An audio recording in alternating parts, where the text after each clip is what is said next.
This is the My Writing Diary podcast. I'm Bill Wong. Today I'm going to discuss the beginning of Act 1 and the status on my book. I took a break from writing to complete my taxes and do some additional research.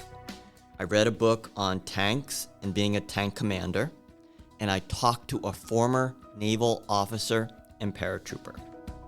I'm about 1/3 done with my first draft. Some of it's good, and others not too much. But I still want to just finish the manuscript and then I'll edit later on. I'm still on track to complete it by mid or late June. I storyboard with an application called Arc Studio. It is organized by beats, plot points, or emotional points. These beats can be organized into 3 acts. The other thing I like about this application, it has 3 other sections: location, characters, and notes. I'll talk about each one. Location, I can specify a location and add that location to each beat. The same can be said for a character. At this point, I have over 35 characters, from generals, presidents, to best friends. I even have an Egyptian tour boat owner. And I can specify the color of their hair, their motivations. Some of them have nicknames, security code names, and catchphrases that they might say, like by the by or anywho. I really like this software, but I wish they would fix their version for writing novels to include location, characters, and notes. About the notes section, I did a lot of research. I read this book about being a tank commander, and I researched everything from location, politics, chain of command, the blast zone of a 1 kiloton nuclear device, and even the decor of a restaurant. I had them on Google Documents, and they were not organized or categorized. I had to upload all the notes, which numbered 50 to 60 notes, into the software so I could take each note and add it to each beat. When I write, I have an area that might be called Operation End Run. It would have a note about the restaurant, the hierarchy of the Egyptian high command. It's a lot easier to write about that situation because I'm having the information at one place. It took me a couple to get all the notes into the program, but now I can attach it to each beat. As I mentioned, my book has about 35 characters, from Revka to Rami, generals, and even the president. The other day, I created these recognition phrases, and I used some poems because I want people to read poetry. A recognition phrase might be, the opening line be, to be or not to be, that is the question. And the proper response should be, I am the master of my fate, I am the captain of my soul. As I said in other episodes, before I started writing one word of dialogue or scenes, I thought very hard about the themes that I wanted to talk about. This is a coming-of-age story, a love story that takes place during a war.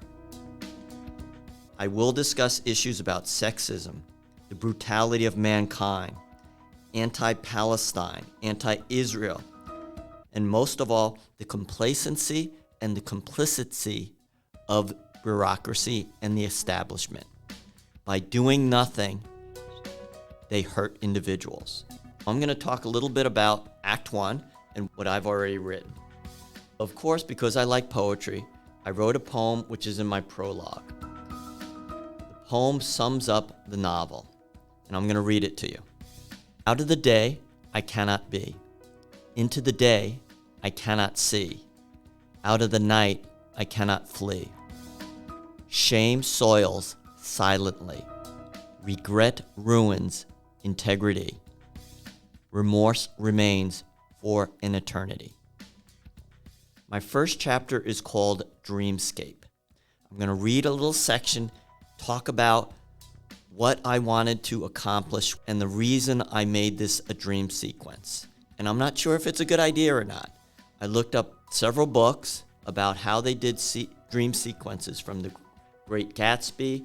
I read a book that Ernest Hemingway had written. I'm going to read a little bit, let you think about it. The only section that I write in first person, I wanted the reader not to be sure whether it's from the perspective the father or the daughter, Revka. To think is pleasurable, to change is exquisite, to challenge myself and others to consider the world differently. Most people don't because it requires too much effort and energy. I, however, celebrate my mind's expansion beyond its natural boundaries. It's the only way the world changes. The status quo often relegates rebels to purgatory and then to extinction. If the world does not change, then it ceases to exist, and so do I. Most are already dead, but don't know it. Ironically, how the world changes ultimately depends on both the few and the many. I never conceived my quiet slumber might be so terrifying. And that's where I go into the dream sequence. The dream is the father on the verge of his daughter's birth. He sees his daughter. He is on an island of molten lava, and she is on another island. He is unable to get to her. She is unable to hear him, and there's nothing he can do. During this sequence, he is unable to save her. He tells her, "I will come to get you. Stay there." Then he realizes it's not about him saving her.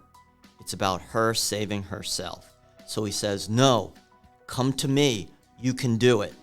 Also, I have an imagery of one of the volcano blasts being in the shape of a nuclear mushroom. Later in the novel, Israel contemplating using the nuclear option. I wanted to talk about the act of being a parent. A majority of what we do is to enable our children to become a full-fledged human being, and we can't do everything for them. Even though we try, at some point as a parent, we need to let go and allow them to make their own mistakes and allow them to be their own person. Regardless of what we want them to do, they have to make their own decisions, and they have to learn and obtain the agency to save themselves. This is the My Writing Diary podcast. I will see you on the pages.